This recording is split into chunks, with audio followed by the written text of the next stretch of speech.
theme, I think, if there is a theme, it really had to do with our own exploration into what, this great mystery. What is it when community is working right? And what I mean by that, when community, of course, is working right, community's method is working right, it produces powerful outcomes. So it's not simply an idle conversation to have. It's not simply a philosophical conversation. In the end, in many ways, it's an empirical conversation. What is it about community's method when it's working right that in fact produces what it produces? So, and of course, as one individual, my own interest in terms of understanding this has always been that, which is, could we really capture what we'll call the active ingredients of the community approach, and why that leads back to a lot of things I've been saying and others saying, why we really have to know what this approach is and continue to work at refining it if we can, and we can only do that if we really have a good awareness of what really are the active ingredients of it. And in some ways, as in thinking from that particular vantage point, my own thoughts, and if the panel will give me another minute on this, my own thoughts about, believe it or not, have brought me back to when I was teaching in the early days in liberal arts college, and watching back then generations of students who were going to college and remaining essentially confused and rather lost in life, even though they were going to college. And it made me rethink the whole issue of how do we somehow encourage and promote youth, young people, to take on life, because I was then proposing that a lot of the drug abuse, the growing gradual epidemic of drug abuse, and acculturation of drug use into society was increasingly permitting youth to get lost in life. And so, and my thoughts then were the liberal arts students were, what is it, what is it that has to happen to them in order for them to really stay on track in life and recognize the preciousness of their existence and what they need to do for that. And why I wasn't against drugs in any political sense, but I knew what essentially a distracting and perhaps even poisoning factor that could be, and they're really understanding the mystery of their own existence and using it right. So I keeping young people in line. So those were my thoughts then, and this is where I came out on. And now we're talking, many, many years back, and then I thought about my own life, and in my own life, as I say to those who know me now, that I had great advantage in my life. I was raised in poverty, and with a kind of semi-disturbed mother, who was also quite brilliant and meaningful for me, and an abandoned father who spent most of his years in prison. Well, not most of his years, but a significant number of his adult years in prison. And I saw, ultimately, I came to understand the advantage of that. And what was the advantage is that I knew, it's a personal, I'm using the group to allow me to do that, but the personal advantage there was that I had to somehow, my mother couldn't manage for herself completely because of her instability. My brother was out on the road already in show business, so I was basically alone with her, and I knew that no one was going to take care of me, and no one, as a matter of fact, was going to help my mother. So in a way, I had to do that, and the simple phrase that I used to understand that is that, well, I felt personally that I was needed. I was needed was the word. And that awareness came to me, and somehow that's kept me kind of sober, kept me in line. That there wasn't only me. I was needed, And that became very important. As some of you know, I've been a jazz musician from the first days, and and in New York, to be a jazz musician at 16 and 17 years old is also a threatening role, because there's a lot of drugs, there's a lot of chaos. You know, you can easily go off the rails, you know what I mean, as a young person. And I was constantly threatened by that. You know, Naya knows some of the people that existed in my life at that time, and I could easily go off the rails. You know, particularly if you're frustrated and broke, and you can get cynical. So why not start shooting dope? Why not? You know, what the hell? But I couldn't do it. I had, one fear was just a basic kind of psychophysiological fear. I didn't want to simply have my nervous system collapse on me. But the other one was this profound sense of, wait a minute, I can't do that. I gotta work. I gotta take care. I got things to do. I'm needed. It's not that I was so happy about that. It's not that I had such joy about that. I kind of saluted to that obligation.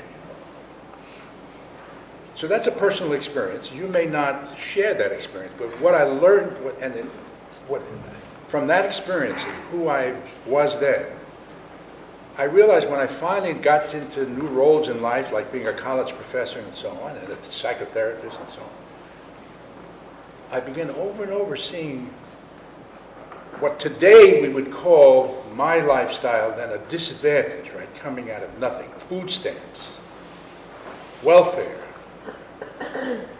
So wait a minute. There's a powerful organizing effect, at least it had on me. And then when I tested it with younger people, I began to see the evidence of the broader validity of that. This may be my delusion, but this is part of why we're having this conversation, it seems to me. And then, of course, I began my first days working in Phoenix House in New York, and begin seeing, the therapeutic community and community as method, and looking around the room. And then let me just give you this picture. This will be a very familiar picture for you.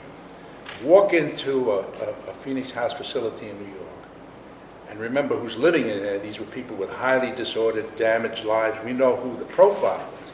But when you walk into that program, as I walked in then, people got shirts and ties on. The women are well coiffed and groomed, and people are walking and talking and doing things. They've got things to do.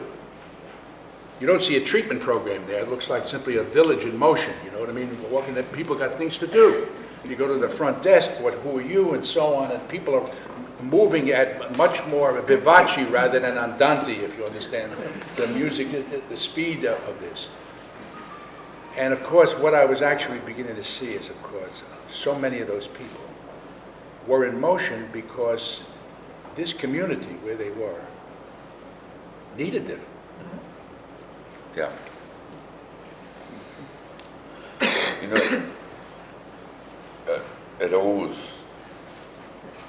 I've always felt that of all those concepts that we use, and act as if is important, and it contains an important message, and remember where you came from contains an important message, but I've always felt, personally, that the really profound, central, critical concept was you don't get to keep it unless you give it away. Mm-hmm. And I know George gets irritated with me because I talk about the theory, but I'm going to talk about the theory again.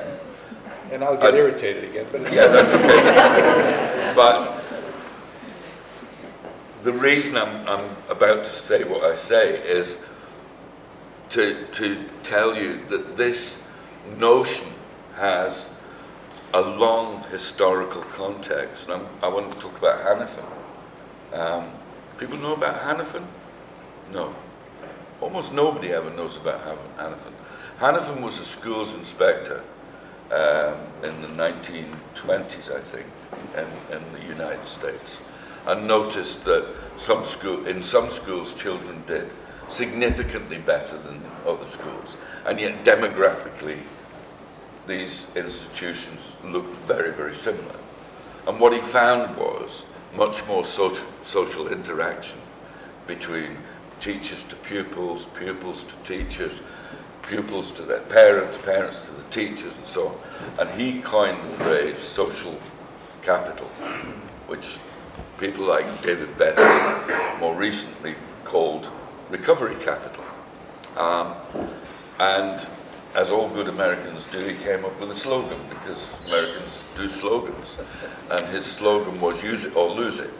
And what he's saying in that short slogan is, this is a this resource does not deplete. The only way it depletes is when you don't use it. If you use it with other people because they need some, then it increases for you. And you know, my guess is that at some point in my life I reached a point where I didn't need to help other people with their recovery in order to fill my jar. But I kept on doing it because I was acting as if, because that had become what I do. But I think for a long time, in what I would rather ironically call my professional career, much of what I did was because I needed to fill my own resource bank. Yeah. That makes sense? Oh, yeah. On that particular example, we don't really disagree on that.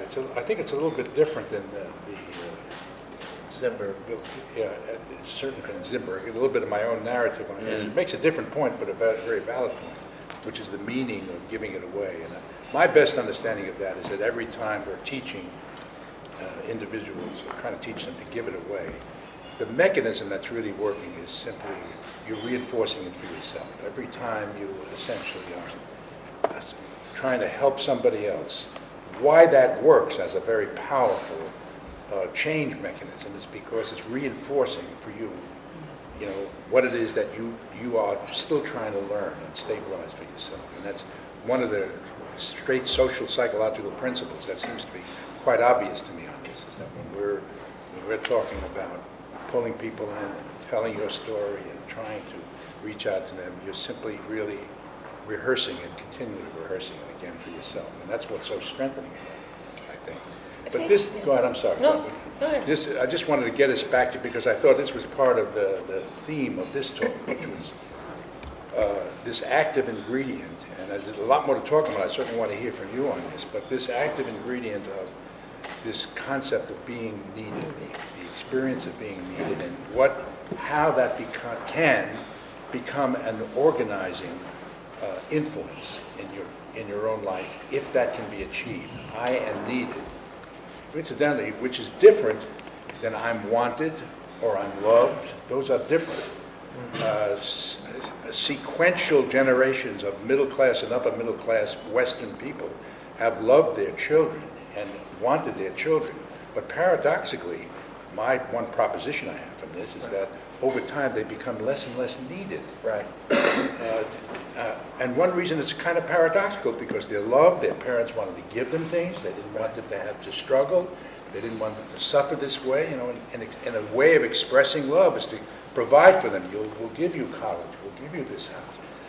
And it's not simply affluence, it's this relationship which is distinct from the love relationship, which is this family needs you. Then when I began to re-explore this on broader terms, the old rural life in the United States in the 19th century, you had large families with farms and so on. And so, you know, you didn't see a lot of breakdown in there. You know, there were people who drank and so on, but you didn't see a lot of breakdown. You didn't see social breakdown at all in there. You say, what was going on there? And what was going on is that and the families were 8 and 9 children large, and the message to every one of those kids is that we can't exist as a family unless you work, unless you do something in this. Which is very different than go out and do your chores, you know what I mean? Which is the kind of inheritance of that concept. Learn how to do chores. the actual energy of that family is that everybody here is needed, and that would keep people in line about the role that they were playing in that family. And while there is a price to pay for that in terms of how much individuality you have, how much autonomy you have, I'm simply arguing from the standpoint of our field that it was the being needed ingredient which kept them on track, kept them at least from not simply going into complete disorder and complete personal loss around that. Once, of course, you're on track and you're stable and get past some of the crisis of early maturation, then you can go off moving and making independent decisions that, essentially where you won't commit suicide one way or another, in your life. So so when I looked at those kinds of data and saying, then Rod began talking, and I hope he speaks more about this, about what we learned from some of the Native American issues and so on. You got a story to tell him. Yeah.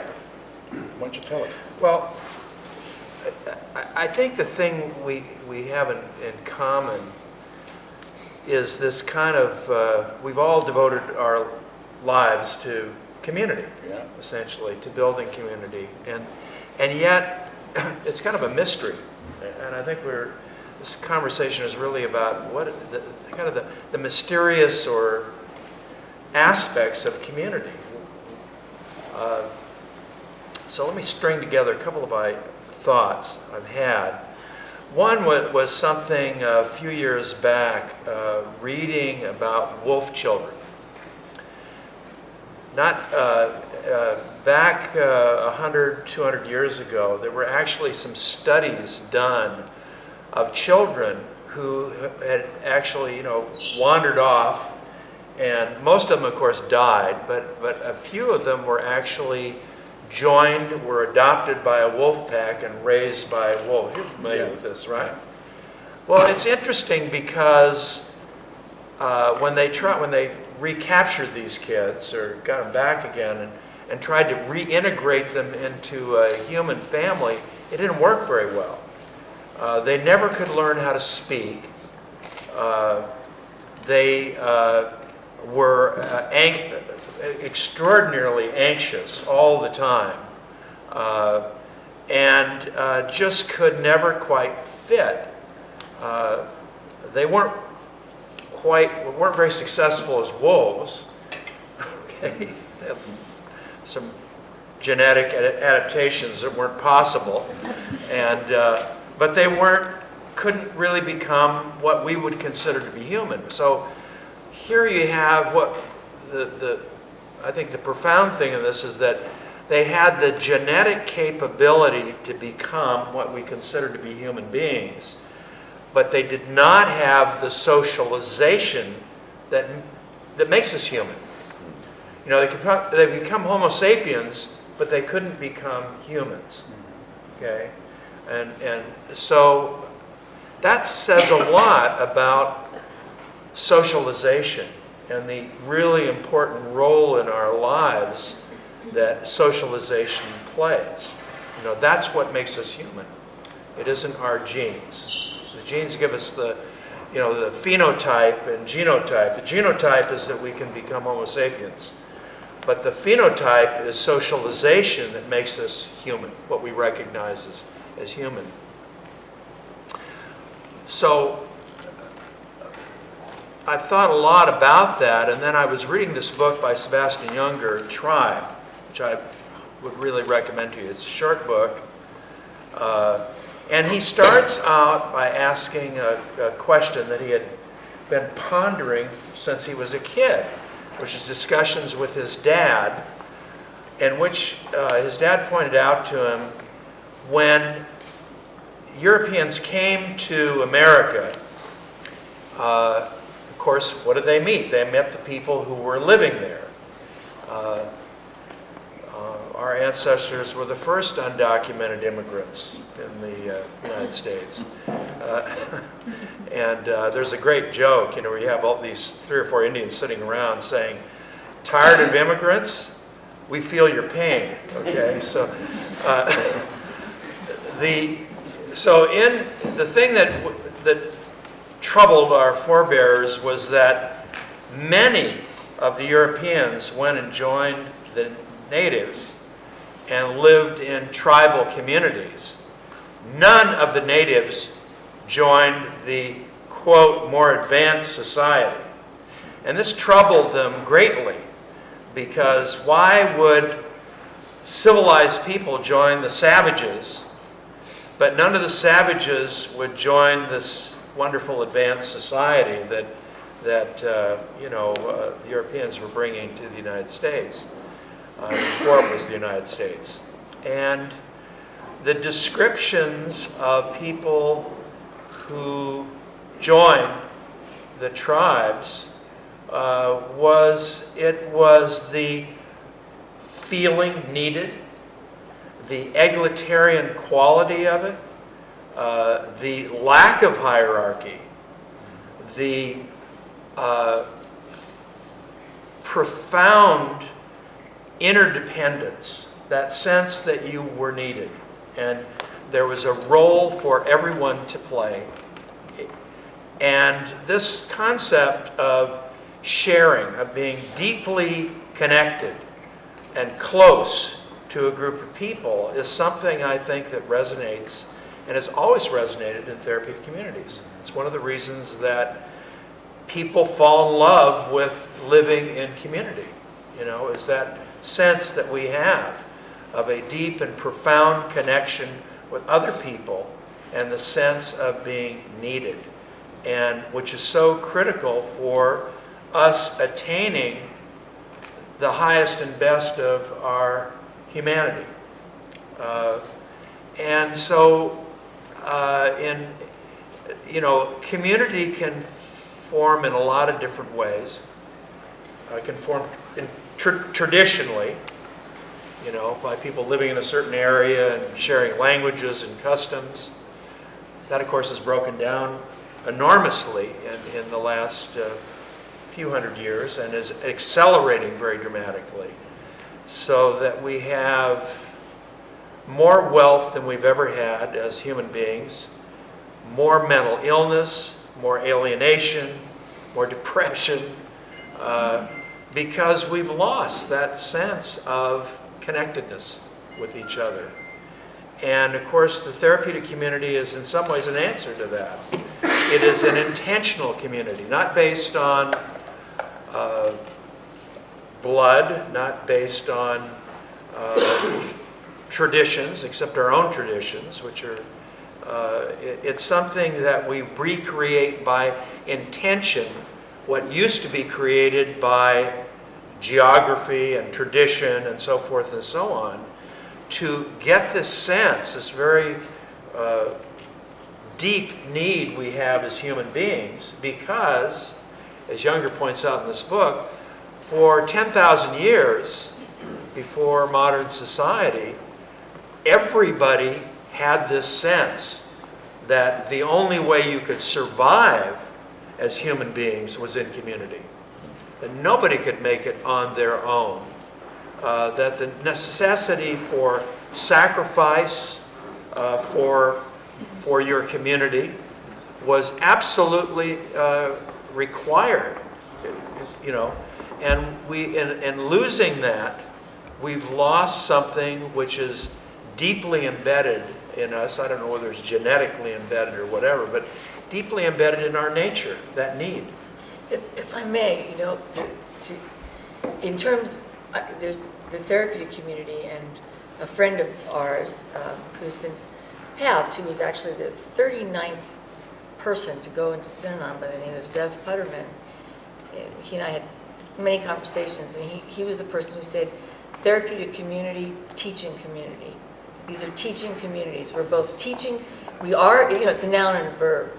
So to take this conversation and say, okay, what do we miss and what is the skill base? There's three things for me that I think we've found to be useful when people come in the door. One is asking people and just finding out, when have they ever felt authentically needed in your life? When were you needed? Were you needed to be a lookout in a gang? Were you needed in prison? Were you needed by your mother? When were you needed? When did you have that sense of being needed? When have you ever felt safe? And these are skill bases for all of us to keep thinking about. How do you create, we talk about cultural sensitivity. How do you create sanctuary for different kinds of people, whether that's physically, psychologically, intellectually, spiritually? What does sanctuary mean? And thirdly, developing the skill base to help people articulate their gifts and then also figure out, well, what are their gifts? When I go and work at our Amistad campus, I usually start from the physical and then work towards whatever I'm doing. So I'll come into a room like this, and my friend Jessie knows we'll just start moving chairs. And invariably, because that particular campus has so many students who've just done 30, 40 years, somebody will come in and they'll say, do you need some help? And I'll say, yes, I need some help. And invariably what they say is, God, I'm so lucky. I got here right at the right moment because I can help. If you're in prison and you're incarcerated, and let's say you're on the main line in the United States, society's thrown you out. You're in general population. If you're in general population, you get thrown out to administrative segregation or isolation, you're not even needed in the main prison population, okay? So when we look at our different people, and you can come up with the same things about women or adolescents who don't feel needed. When's a touchstone when people have felt needed? An interesting exercise is asking people, someday you're doing a seminar or something, you say, okay, you have a small breakout group. Write down 10 times that you were genuinely thanked. And it doesn't have to be legal. It can be some illegal thing that you did. You got some drugs for somebody and they said thank you because they were sick. Or it can be you gave a homeless guy who just did something crazy and you had all this money and you went down to the park and gave every homeless person $10 or whatever it happens to be. You helped somebody who fell off a bus, or it can be somebody you know well. Name 10 times that you were genuinely thanked, where somebody said, thank you, and you knew they really meant it. Invariably, brand new people, particularly people who've been incarcerated or women who've been on the streets, can't come up with 10 times. Yeah. So, and that speaks to those things. And when people see that, we started, for fun, a friend of mine said, we were talking about this, and she said, well, let's stop clapping, and, we said, okay, let's stop clapping and let's have people, if someone stands up and speaks or something, let's just have people find how many ways in the day we can have people practice just saying thank you. Because being thanked, and thanking others is typically not something, what is giving thanks? It's opening yourself up, it's comfort, it's, practicing that authenticity. It's, I really needed that. I didn't even know I needed that, but I needed that. Thank you. It's acknowledgement. It's acknowledgement. And so when we take some of these concepts, how do we develop the skill base? So when somebody walks in the door, and in terms, they know that they are not just there to fix themselves, they are needed to do something that is larger than themselves, even if it is just sweeping the floor. And then our trick as good practitioners is to say, okay, let me look at this person. What are their gifts? And you talk with your colleagues, and you talk with their peers.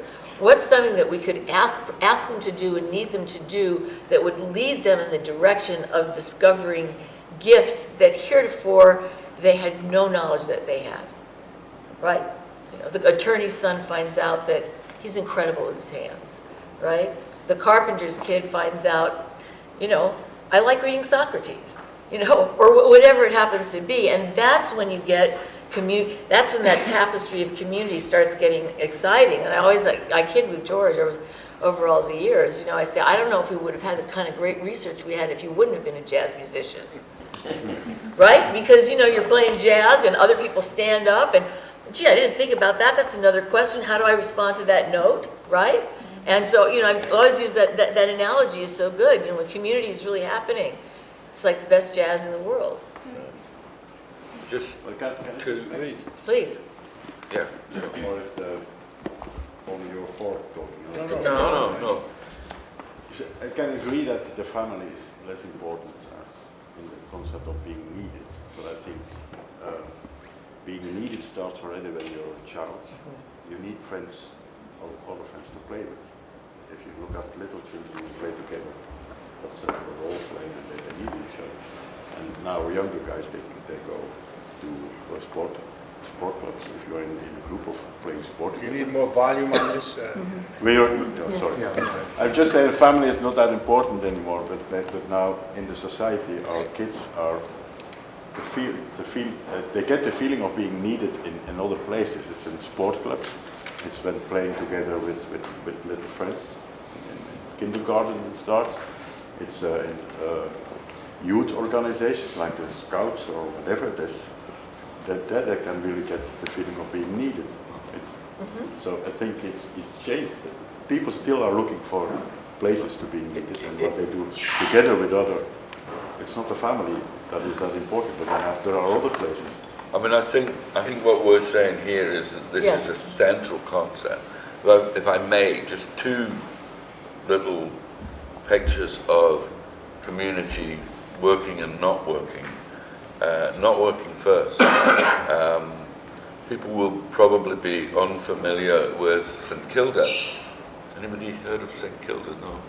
Yeah. St Kilda is a very remote island in the middle of the Atlantic. It's probably the most remote part of the United Kingdom. And people lived on St Kilda until the 1930s. And it was a very tough life.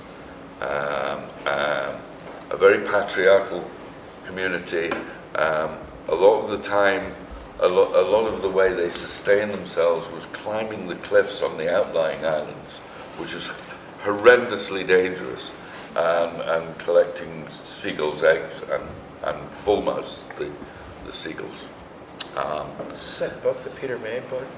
Yeah. Yeah. Okay. Right. So, and one of the ways that society worked would be all the men would gather in the street in the morning. It's famously called the St Kilda Parliament, and they would decide what they were going to do that day. And there are pictures of these guys all standing in the street discussing what they were going to do that day, and then they would work. And they were evacuated. It became unsustainable. They were evacuated in the 1930s, and they came to Ayrshire on the west coast of Scotland, and were given jobs in the Forestry Commission, which in itself is a bizarre thing, you know, to take people from an island where there were virtually no trees to the middle of a forest where your job was to cut down trees. Sounds like you've never seen before. Sounds like a government decision. And I've spoken to people who worked in the Forestry Commission at that time and worked with these guys, and they couldn't come to work on time. You know, not that they were always late, they were sometimes always early, you know, but they had no kind of concept of, well, we have to be here at this time. And they couldn't understand why they couldn't decide in the morning what they were going to do. And what happened to those guys was, interestingly, that many of them began to drink. They began to fight amongst themselves. Most of them stopped working with the Forestry Commission. Many of them went on the road and disappeared. So that community broke down because the need for each other not necessarily wasn't there, but it had changed. It was a different kind of need. So that's interesting, I think. The other thing I want to just mention was, and in Europe we often talk about how the concept-based therapeutic community or the addictions therapeutic community comes out of the earlier work of people like Maxwell Jones and Bertie Mandelbrot and so on. I'm never convinced by that, frankly. I think they were two parallel developments. But what I do think is interesting is even earlier work than Maxwell Jones would be the work of people like David Wells and Homer Lane with what were then called maladjusted children. And if just taking Homer Lane as an example, Homer Lane began a community in the south of England called Little Commonwealth. And what was interesting about that community was, firstly, like early Synanon, it was a mixed community. So some people were there because they were bad boys and bad girls, but some people were there just because they wanted to live in a community. And as we would in drug-free TCs, they were divided into what they call families. But the point I want to make here is, Homer Lane said, everyone has to have significant value. And what he meant was everybody has to know that they have to contribute to the community or the community doesn't work. And how they did that was they had a token economy system, and each family had to earn enough to buy clothes and food to go on the table and so on. And if you didn't work and didn't get your payment, then the family didn't eat.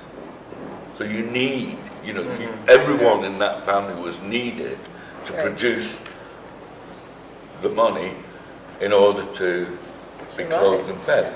Now, the proposition, though, that derives from that, which is what I'm actually very much preoccupied with, and I want to hear back from the folks in the room about this, is that element of being needed is a central ingredient in getting individuals affiliated with the community. Mm-hmm. And when you move from that step to the work we do today, we know, and if we wanted to understand whether we have a high-functioning therapeutic community and whether it's producing change in individuals, that's ultimately going to be based on an ingredient which is the relationship between the individual and the community.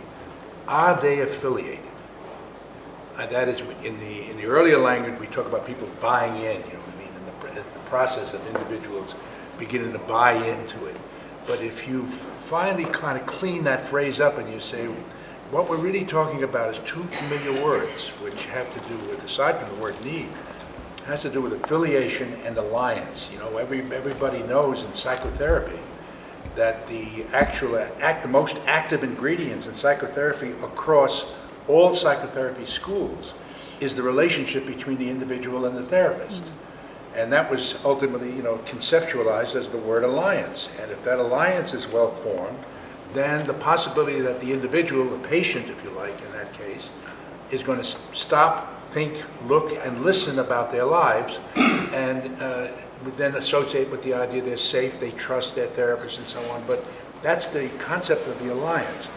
And that's the one finding, as a matter of fact, across all psychotherapy research, which is the best predictor of whether outcomes occur, not the school of psychotherapy, whether it's interpersonal, transpersonal, gestalt. It was always, in the end, what was the most predictive factor on whether individuals changed in psychotherapy, and it all had to do with the alliance as the biggest predictor in this. And we now understand this, or at least now I understand this, in terms of community as method. It's the relationship between the individual and community, and that affiliation. And underneath that relationship, the word affiliation, do I identify with this community, which means will I listen? And if I listen, and then maybe I will disclose, and if I disclose, I will change, and so on. That process of change begins with I'm safe and trusted in this community, which is part of the affiliative idea. This one, what we've been talking about this morning, is this ingredient which is even further subsumed under that, which is if individuals begin by feeling needed in this community, it's the first step toward them becoming fully affiliated in the community. And if they will become fully affiliated, it increases the likelihood that they will begin listening to the community, teaching the community, and have the community teach it, and that begins the full change process involved. So that was where I was kind of relating the relationship of what does this primary need business have to do with community as method, and it has to do with the affiliation alliance concept, which is so profound in the change process. Yeah. What do you guys think? Yeah. When we talk, I'm so happy that this is a theme, because we are talking so much about concepts and everything in the therapeutic communities and in teaching and all that. But what really did it for me was that it wasn't only that I was needed, because as a drug addict I could play a lot of roles and I could do a lot of things that look good and all these kind of things. But when my peers started to confront me because I was needed because of who I was, because for them it was important to have a support from me to see that I was participating in an honest way as myself, with my failures, with my trouble, with everything. Right. Then I started to get a sense that I wasn't only needed for cleaning or cooking or doing things or to be there, but I was needed as the solid person, you know. An authentic person. The authentic person deep down. And then for the first time in life, after 30 years, I found a place where I was connected, because my whole life I was disconnected or robbed for a lot of things as a child. But then again, I felt connected for the first time. Yeah. I was appreciated as a human being, and I was important because me being there were giving power to the other ones to stay one day longer. Yeah, that's So I terrific. think this is so difficult to teach to professionals and to understand the self-help program and the need for the peers to be in contact and to help them to break through their fear of being honest and open with each other. So I'm so happy for this thing. It's great. You know, this, Somebody else is cooking. okay, let me just respond to this though, because one of the things that's really the shortening of the treatment episode or the time people have in community. One of the things that happens in that is that we have to bring in more and more staff because people are not there long enough to have this increase in their skills and the ability to kind of mature into different roles. They aren't there long enough to get really good at group process. So we have to have more facilitators. They're not really there long enough to go from being a guy who mops the floor to somebody who's running a crew, you know, in 3 months or even 6 months. So we keep bringing in more and more staff to kind of operate, and it starts to look more and more like a hospital. You know, they're more like patients, and we don't want to rob them of the therapeutic aspects, so the contribution that they make to the community is less and less and less, okay? And it also really changes the role of the faculty, of the staff. And I'm very concerned about this in our own facilities as we grow, but we really don't have some of the things that were so profound that your experience was in community. And I've really thought, you know, as we've been going back and forth about how do we hire faculty. And I've changed my thinking about it, and I've really started to say the most important question to ask somebody who wants to work in a therapeutic community, whether they came through one or not, most of them have not, is to say, what sacrifice are you willing to make for the good of the community? I don't care about your skills. Let's stop. We'll get to your skills later on. Are you willing to make a personal sacrifice in your life that is probably difficult for you for the good of the community? Are you willing to change your diet so that you can be a role model for people eating healthy because it's going to improve their life? Are you willing to stop smoking? Because we know that if you're smoking, you're kind of giving permission for other people to do something which is going to take 10 years off their life. What is the sacrifice you're willing to make? And if the answer is I'm not willing, you should go work someplace else. Because then this need for everybody, for the feeling of everybody, starting with us, the faculty, the demonstrators, the staff, whatever we want to call ourselves, are we willing to do something for the good of the community where we are really needed to make that sacrifice, to make that personal demonstration for the good of the community? If we're not, then how the hell can we ask other people to do that? Yeah. How can we ask our residents to make a sacrifice for the good of the community, do something that's hard for them if we're unwilling to do it? And I think we've got to start there somehow to really kind of revitalize therapeutic communities. And I realize there's a lot of vital therapy communities. I'm really talking about our country and what I see happening, particularly in the United States, where they're becoming more like a medical model. They are. With a little maraschino cherry of therapeutic community on top of it, but fundamentally it's a hospital or a clinic. This gentleman over here had something to say. How can we make welcome house residents feel needed? And then the second half of my question was how can we remind the other members of the community of the importance of the Welcome House residents? Okay, so how do we make people in the Welcome House feel needed, and how do we make people in the therapeutic community feel needed, and remind them of their own personal importance? Right, okay. So just to explain to people, in case you don't know, and Dirk would tell you this better, but the Welcome House idea came from Deleon in Belgium, and the idea was to effectively give people, instead of putting people straight into a therapeutic community, you would give them a taster of the therapeutic community. So they would live in a separate setting. This has now been taken on by Phoenix Futures in the UK. People will come to the Welcome House, they're in a separate setting, they have more interaction with the staff or faculty, Right. And they're assigned a big brother or a big sister. They will visit the therapeutic community. So for instance, they will go to an encounter group but know that they're never going to be the subject of that group. They will just be observers of that group. Right. So they get a taster of the therapeutic community and then decide to move in. And crucially, one of the other aspects of the Welcome House is that people who are wanted to drop out of treatment can be advised, we'll go and spend a couple of days in the Welcome House and have a think about it. And certainly in Deleon, that's dramatically improved the retention rates and so on. So that's, sorry, I just wanted to make sure that people understood what the Welcome House was. So the question was, how do we make people feel needed in the Welcome House?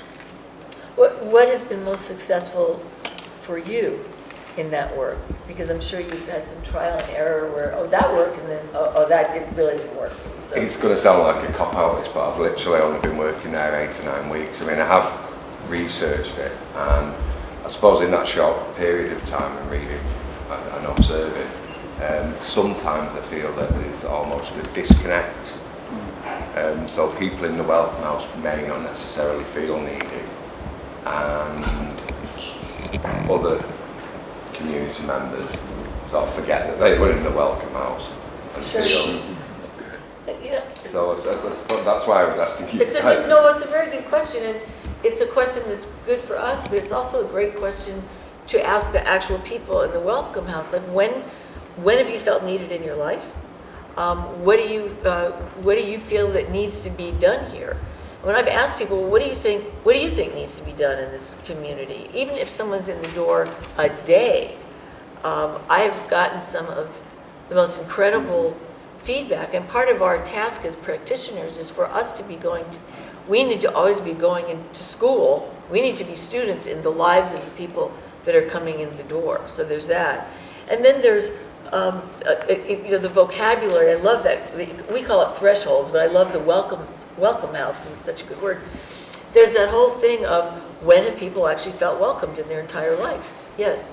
Yeah, I can sort of just help to answer that question a little bit. I mean, it sort of showed that Welcome House can feel separate and not feel needed, you know. We went through, I think some of, the audit staff questioned, I think there were about 8 service users from Welcome House right through to the senior stage and stuff, and the similar feedback was coming through every time was that Welcome House don't feel involved all the time as the full therapeutic community. They feel separate sometimes from the rest of the community. So we're starting to look at that now and sort of look at ways that, they felt that Welcome House was too long in some aspects, the 4-week stage. So we're starting to review that and to see now how, we can involve them more and make them feel more needed within that. What are all the different ways that you can, not just cleaning, but foster friendship and create a sense of being known? Because if somebody knows your authentic self, your good things and your flat spots, it makes people a lot more secure. So what are all the things that can help make people feel a lot more secure, help them feel known, help them start depending on each other? I mean, while they're there, and all those little things, like who gets letters? There's always somebody that never gets anything. You know, and then there's always somebody that gets, you know, a letter every day from someplace or something like that. You know, and then how do people start filling in those needs for each other? How do people utilize community's method? How do people utilize the community to begin in Welcome House to fill the need that they all have for other human beings in simple ways? You know, like do people ever sit down and we do this sometimes where we'll go through a week and at the end of the day or at the end of every 4 hours, everyone in a small group will write a note. So I'd write a note to Dirk, and I'd write a note to Rowdy, and I'd write a note to you, and I'd write a note to Rod, and then we'd all have the same, it's a way of teaching affirmations. And what starts happening is people, you know, I may notice something about you that's utterly fantastic, and you never even thought that made a difference for anybody. You know, like, you see what I'm saying? So there's all those little kinds of exercises that then when people go out and about in their life are the kinds of things they can use as parents. They can use them in relationships when they're building a relationship. They can use them at work. It's not skills that are TC specific. It's skills that are life specific for expanding that emotional vocabulary, which we all need. That, I think, is really interesting. It throws up for me some of the stuff that we've lost over the years. We made certain sacrifices and lost certain elements of the TC approach in order to move from being the outlaws Right, the outliers. into mainstream treatment and being seen as mainstream treatment. And for me, a couple of the things that we lost, one obviously is the thing about mixed communities, which I think has created powerful differences in therapeutic communities. The other thing was when I started in therapeutic communities, I was involved. We set up a thing called Chrysalis, a small community. All we had was Lou Yablonsky's book, Tunnel Back. And with that arrogance of youth, we said, well, we can do that. We can do that right here. But nobody, in those days, nobody believed that a house full of addicts could get better. You know, that's just not possible. So the medical profession would have absolutely nothing to do with us. So getting a detox, just, you know, that would, you know, you would laugh at the notion of that. That's not going to happen. So we would bring people in and they would withdraw in the house. Now, what I think is interesting about that is that does create another dynamic. We had 2 big couches Sure. in the hallway. The kicking And couch. that was for people to lie on, and all the residents were responsible Sure. for looking after the guy who was being sick. And here's the thing, when you start to get challenged in a community about your behavior and about the way you're acting out, if the guy who's doing the challenging was the guy who a few weeks ago was mopping your brow and cleaning up your Sure. sick, Oh, yeah. it's a different dynamic. Oh, sure. You know? So I'm not sure whether that even responds to what you're asking. Lynn? But it's a great story. Yeah. Go ahead. I think this is a really important conversation about getting that balance. Some of our programs in Australia have always had a welcome house. So, you know, we're going back to the 70s and the 80s, you know, there's always been that kind of concept. And some of them are now setting these up and actually calling them a welcome house. They weren't always called a welcome house.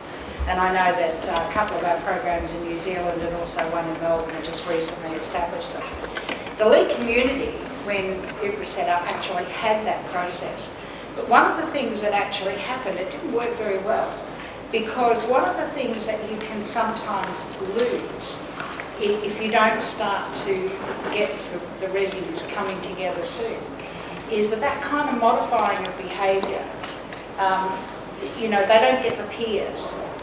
And so one of the things that happened with the League quite early on, and you know, he kind of scrapped it, was that you had this wild behaviour still happening amongst these new residents who'd come in, who were not getting much exposure to their peers, where there was kind of, you know, learning about you know, just emotional control and all of those sort of things.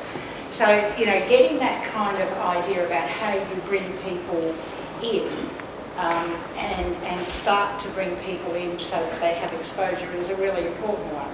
When I set one up in Australia back in the 80s,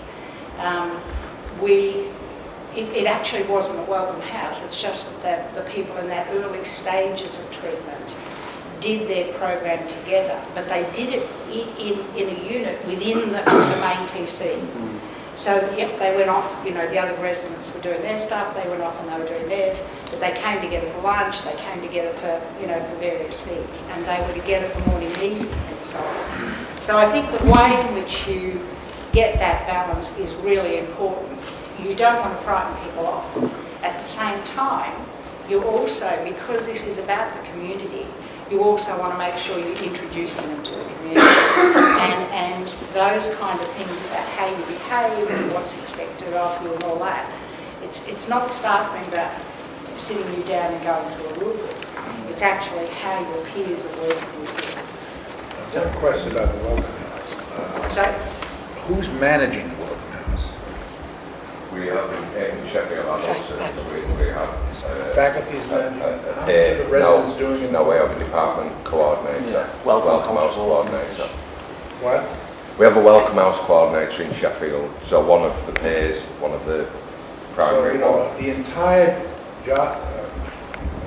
job structure in TCs is an expression of this concept of being needed, which is everybody has a job to do here, and we need your job done right. That's one of the reasons it justifies confronting individuals when they're not. The real root of the confrontation is that if you don't perform your job function right, it has an effect on the community.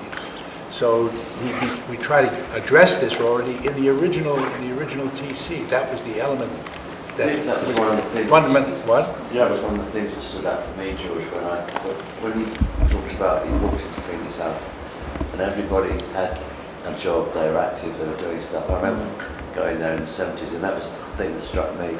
And the first job I had, I remember, was polishing this piece of linoleum, you know, like a sort of, it was like years old piece of linoleum, it's like, and I was doing it, and people said, we need you to do this. That's right. You know, and I felt part of the community, immediately felt, you know, from being, you know, we've all been to the place where you don't have anybody needing you, you know, all you do is stuff yourself. Suddenly there's somebody saying, because you're cleaning that piece of lino, we need you to do that. That's right. And I felt part of the community almost immediately. It was like That's right. transformative So I would, one suggestion, I don't know what goes on in the welcome house, but how much are the residents actually involved, even in the welcome house, in managing the welcome house? The welcome houses, the thing, why we started this 20 years ago, those welcome houses, we had a much too high dropout in the first place. Right. So when somebody new came in, and you had the community going on, and the pressure on them was too big for Right. them. So the essence of welcome house is slow that process down. Bring them in, let them think about why I'm here, what do I want to do, and learn about the community in a slower way.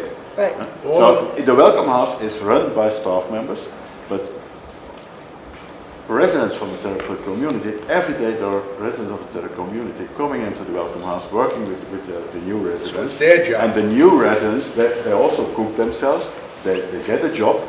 The first thing you can do is talk, okay, you guys, you're going to the community, how can you now make agreements on how you will help each other, etc., etc. So you have more time, it's slowed down, and they get more time to adapt to going to the therapeutic You're community. also establishing a peer group. Yeah, of course. You're establishing a peer group that starts with levels of stimulation that are appropriate for where they are, and then you can increase the stimulation. Well, all of that is quite sensible, and it's the right reason to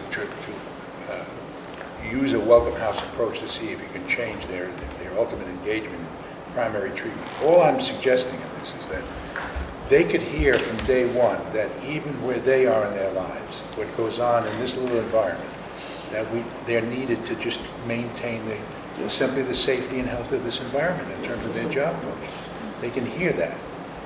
And particularly Bob's experience is important. They actually hear, well, we actually need you to do that. So So that's a small change that you might consider to see, whether that essentially increases the likelihood that they stay there, or they feel more pressure or less pressure.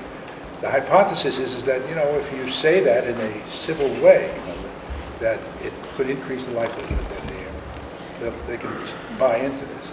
There's somebody all the way in the back, and then the lady in the front. Yeah. There's something about people understanding the workers' therapy. The key to workers' therapy is a process of change. With the Welcome House managers and the guys that are looking after Welcome House, the importance of that role and the seniority of the role.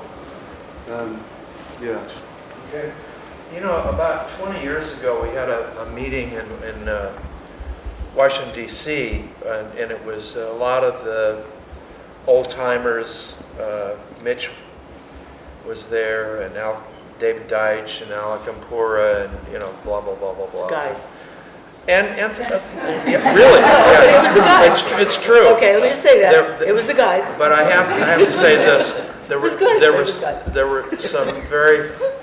It was the first time I heard Mitch talk about Betty D. Right, but And how that was a important she had request. been in his life. Okay.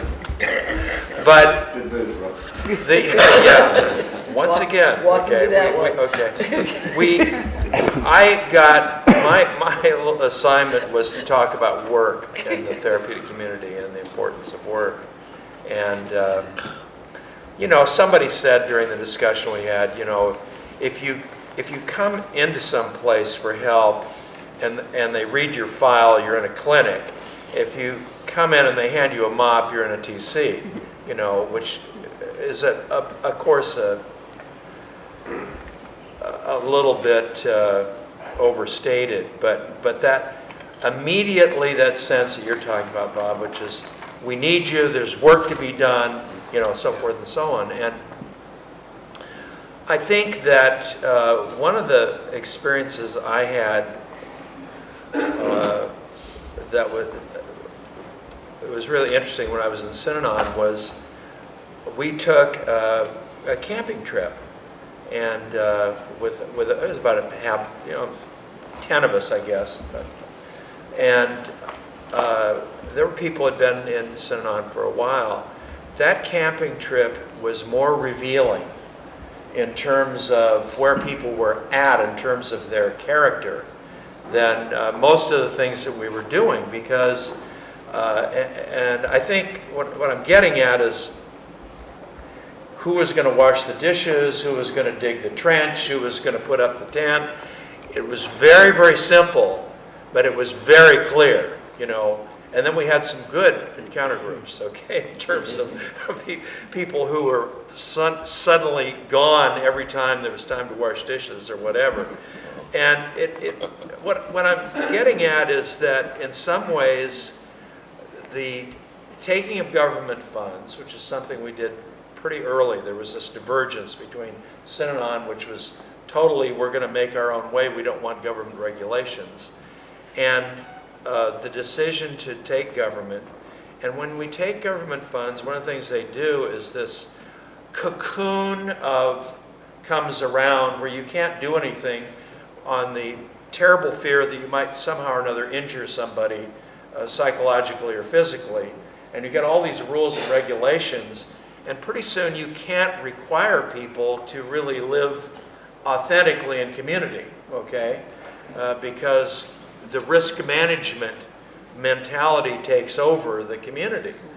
And somehow or another we really weaken the sense of being needed, of being profoundly needed to make the community, in terms of both work, physical work to make it work. We have to have cooks who are certified and maintenance people who are, so forth and so on. We can't do the kind of crazy things that we did that made the community so vital any longer.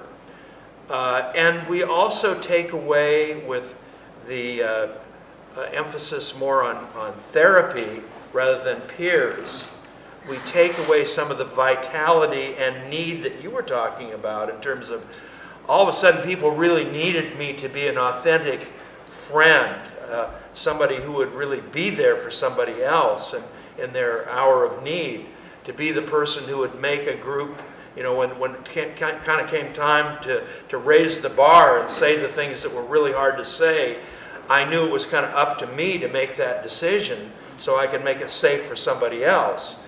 And we replaced that with the therapist, okay? And in doing all these things, which they're not bad, but we have to recognize how they weaken the authenticity of the community and the feeling of that we're really speaking about, the profound need to be relied upon, to be needed, to make personal sacrifices for the good of others, you know, which I think is really the thing that makes men and women out of boys and girls, you know. This Lady, she's trying to say something. I mean, that kind of led on to my point that I was going to make in terms of, we've been talking about elements of erosion of the TC and its authenticity. And one of the things that we're certainly facing in the UK is that any residential therapeutic community is governed by Care Quality Commission, so they come in an audit, make sure we're treating people okay. I think it's, you know, slightly different for different countries and, you know, different places. And one of the things that we're being forced to do is almost to run a medical model now. So we're being inspected under the hospital directorate, which means we have to tick boxes similar or the same as what a hospital has to tick. Right. So when it's looking at treatment that we're providing, which we know is the therapeutic community is what the model that we're using, it doesn't always tick all the boxes.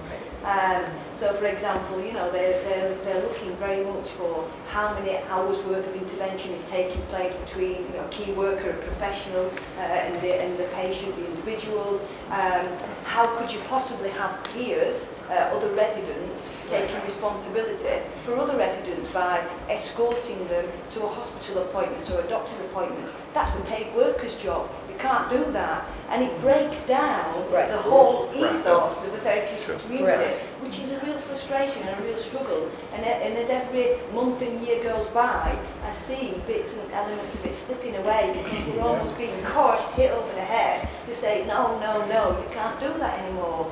And as, you know, as somebody who lives and breathes a TC, you know, it's in my blood, it's so frustrating, and, you know, you're kind of fighting against convincing, you know, kind of the powers that be, that actually this is a workable model. You know, you just have to look at the basic concepts to see it works. However, you know, some of the powers that be who were audited by and commissioned by the government are kind of saying, no, no, no, that's no good anymore. You can't do those things.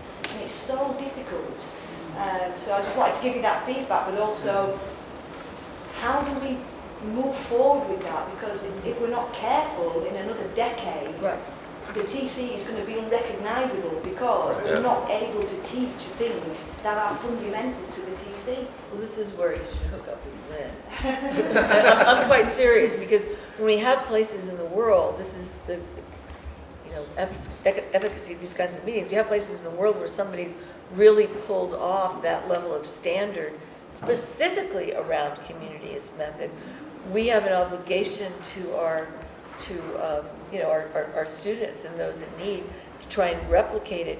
We've got to keep pushing back, and we've got to find ways to convince authorities, okay, we understand that you're trying to do this from a good place, but there's an exception for good cause here, and let me tell you about this good cause, and here's how it's working in this country that is completely complex, with over 100 indigenous languages, and wealthy people and poor people, and da-da-da-da-da-da-da, and, you know, then you have somebody come in and speak, and we're in Arizona, you know, where the wall is going up, and we have sheriffs putting people in pink underwear, so we're always bringing in, no, seriously, you know, we have to bring in people from other places, a lot of times, that will be listened to, just because they're not from Arizona.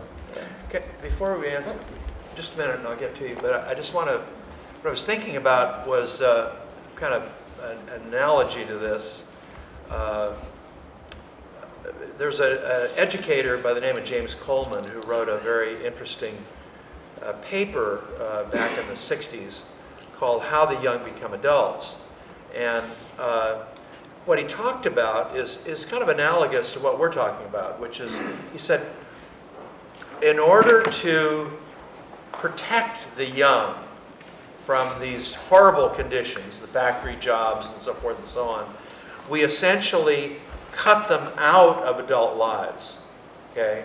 So what George was saying. George was talking about, you know, the farm, you know, and how everybody was really needed. And I actually, as a kid, at least part of the time, grew up on a farm. And, you know, kids, that's why summer vacations were 3 months long. It was the harvest time.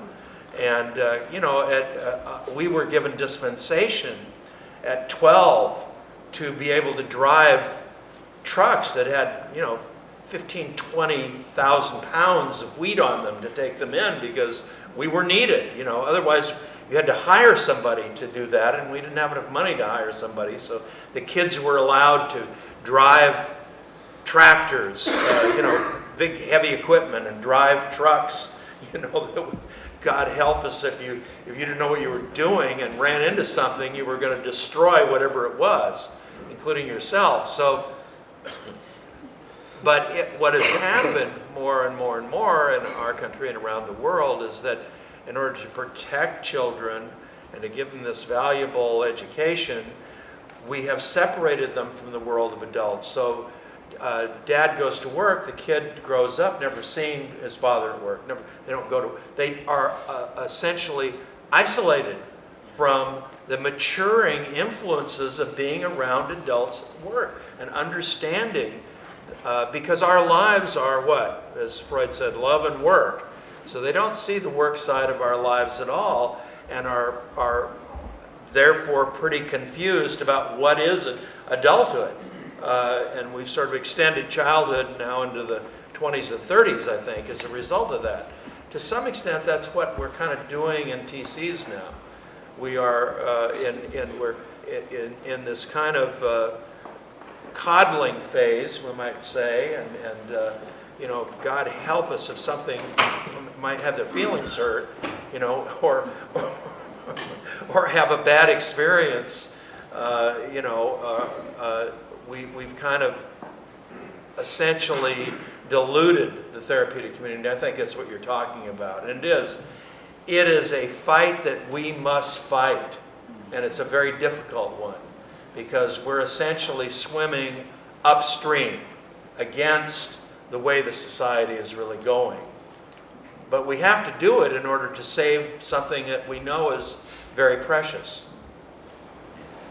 Can I just add to Yes. that point? I work in a sort of the same type of services Leanne for Phoenix in the UK and stuff, and what we found was that, you know, there's not much inconsistency with how we're governed and how we're regulated by different bodies and stuff. And what we did, I think the inspection report that come from another service was totally the opposite from ours, and we demonstrated clearly how we're working within that TC model and shown the benefits of it. We brought people in who were graduates who were, you know, been through TCs many years ago to speak to the commissioners and stuff in a way of promoting, look, this is effective, this is how this works, you know, this is the benefits that come from it.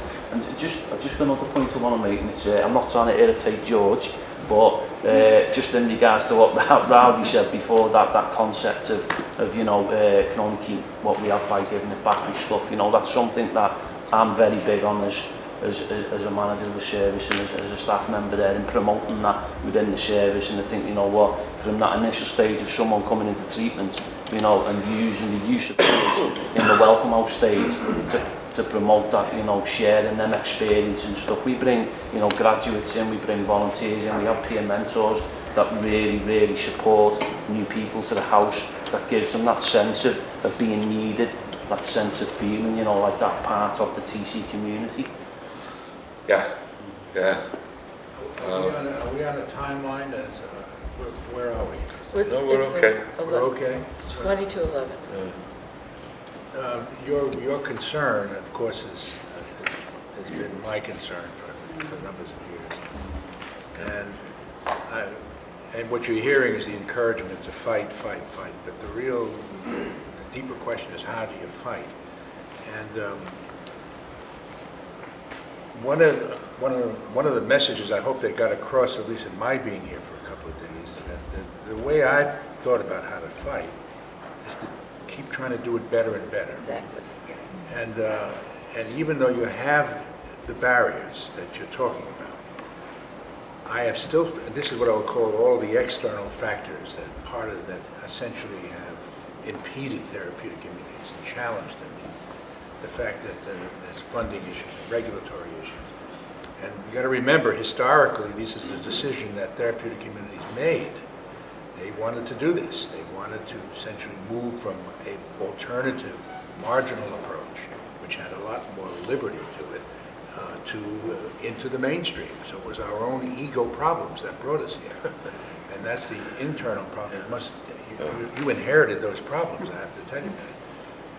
So the way I think once you decide you're going to be in this, my hope and why we kind of run some of the segments of the conference around community is to make sure at least the people, the workers in the field, you in the field, that you are 100% clear in what you are trying to do and that you really understand this approach.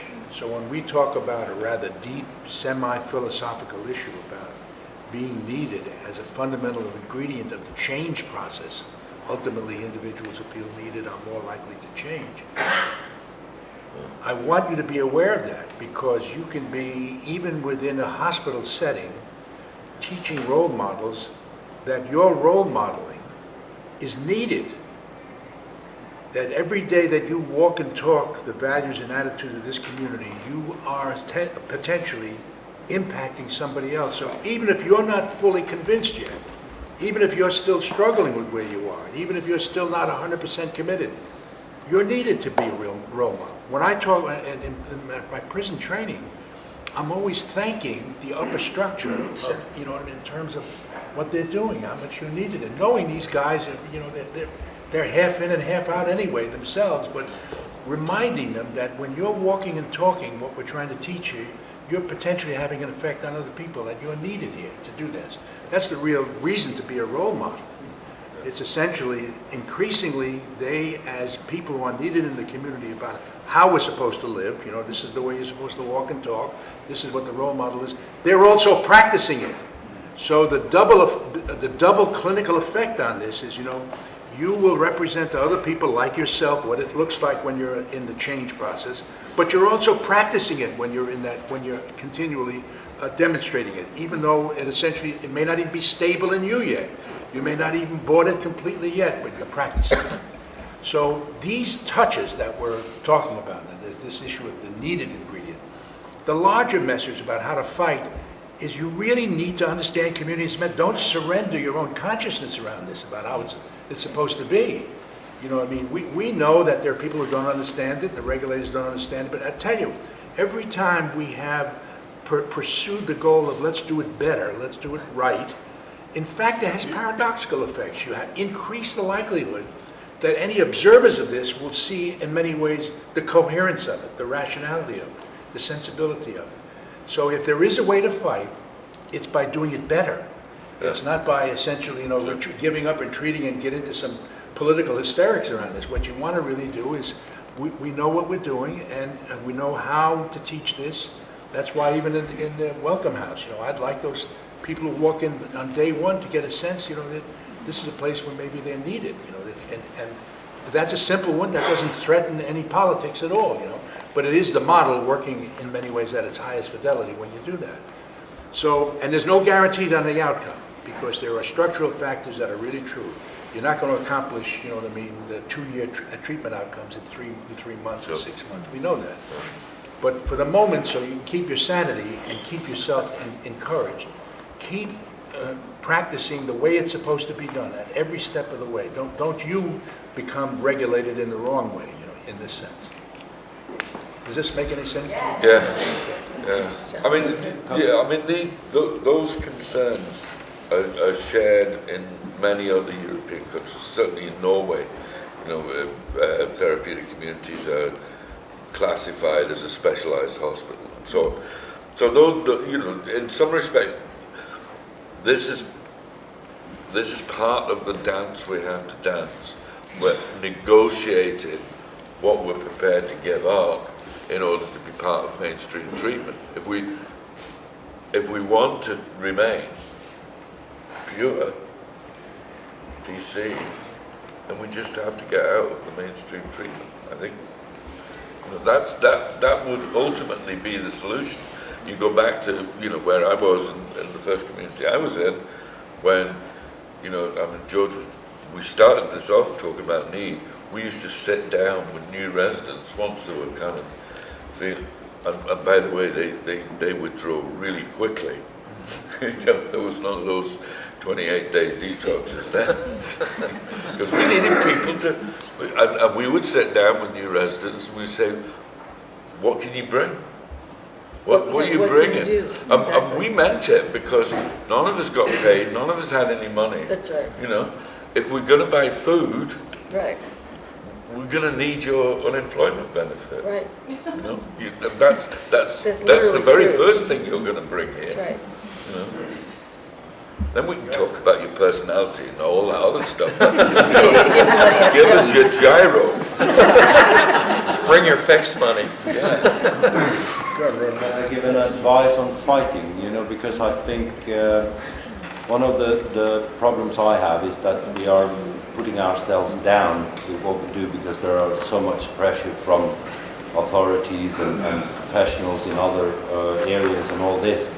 And I think we should be really proud, because traveling around looking at residents who have been in treatment and all that, I can see TC residents, they are back on their track, they are alive and they are humans. So instead of kind of putting ourselves in the role that for us, who everybody demands something in, invite people in, give them to the residents, let them stay for a couple of hours with the residents, be with them, let them have the feeling and the touch, and keep using all that energy to invite people in, because they won't understand on a theoretical basis what we are doing, but they will get the feeling, they will understand when they leave the therapeutic community that I experienced something different from a hospital or something like that. Yes. One advice to fight is not to reject everything else as threatening, but okay, come on in, be with the residents and open the house for that. And the residents love it, and the people see that, they love it. So, I know you're trying to say something too. Well, I think, again, the thing about quality standards and accreditation is really important. And we have to use it for our advantage too. I mean, one of the things that I was saying yesterday is that, one of the things that's happened in Australia, and I don't know if it's the same thing that's happened elsewhere, is that with particularly the increase in the methamphetamine use, suddenly, there's a lot of need for beds. And the interesting thing is our therapeutic communities, their retention rate has gone up enormously, so therefore the waiting lists are huge. Some of them will say that we open our phones at 9 a.m. on a Monday morning. Within the next 2 hours we will take enough phone numbers to follow those people up for the rest of the week. Right. So therefore, 9 o'clock Monday morning, in this particular, and this is a program that's got eight different programs across Australia. So, the need is huge. Now, what has happened, therefore, is that there's a whole lot of people who are setting up unregulated services and basically taking people's money, private clinics, taking people's money. People are mortgaging their homes and losing their homes over trying to get their kids into treatment. So we need regulation. And I don't know whether or not you've got, you're in a situation where you can kind of chop and change. We had one regulator who was doing really dumb stuff, like saying, this is a hospital, you've got to have curtains around all the beds. We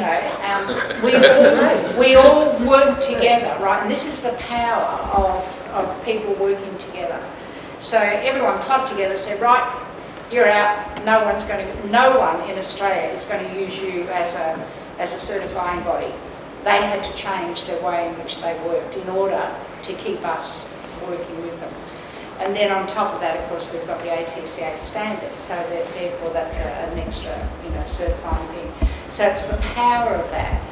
What happens in our states, and now how big Australia is, goes from Ireland to Russia. We've been lucky in that, I was able to go and do a presentation to all of the heads of government who meet, you know, in Canberra once every, and I was able to go and do a presentation on the ATCA standards. But what we do is that our organisations in each state and territory, they meet with their government ministers. I go in as well, so I'll fly around and meet with them, and it's constantly chipping away, chipping away, chipping away, chipping away. And then all of a sudden you find that, like, I'm on every group that the government sets up, every advisory group I'll be a member of.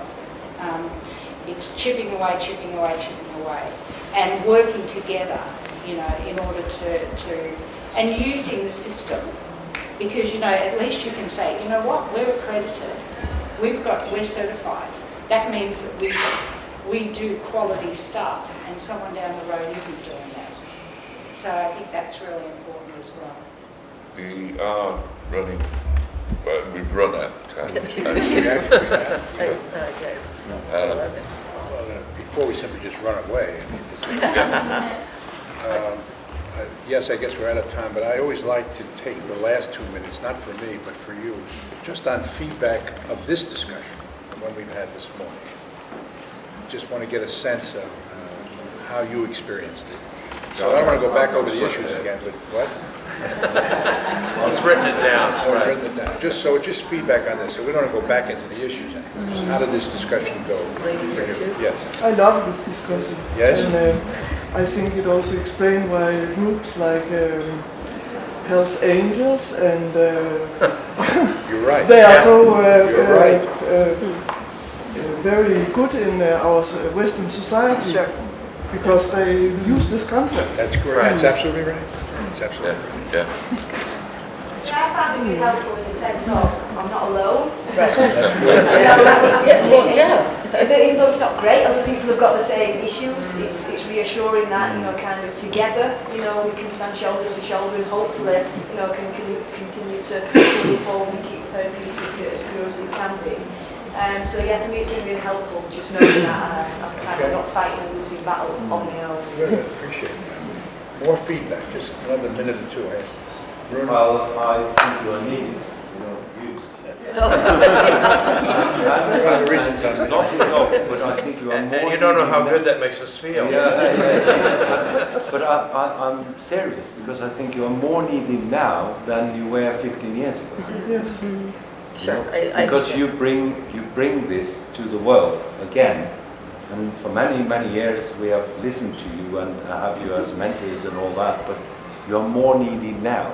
You know, because the younger generation coming up now and experiencing the therapeutic communities need to be reassured that what we are doing has a, you know. I didn't bargain for such feedback, but it was this. Thank you for that. Yeah, that's terrific.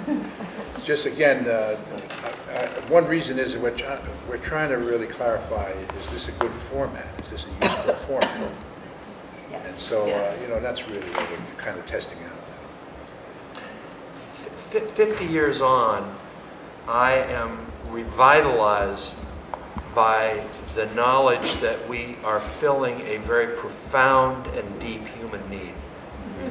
And that this entire methodology that developed out of people who are suffering is something that is deeply needed in our society. You know, not just for people who are drug addicts, but is very, very deeply needed, and it's worth making a commitment to and fighting for and articulating and bringing people in to understand it. I have the same testimony, and it's what keeps me alive, that this is a profound approach. If we keep getting better, understand it, and keep getting better at it, we'll ultimately transcend all of these issues of rejection, regulation, and so on. If we really know what we're doing, this has an approach which has the potential for transforming human beings. And this is, your work now is the basis of it, and why I want to make sure that people come back and understand it and really do it right, and don't get too distracted or discouraged by the barriers that are there.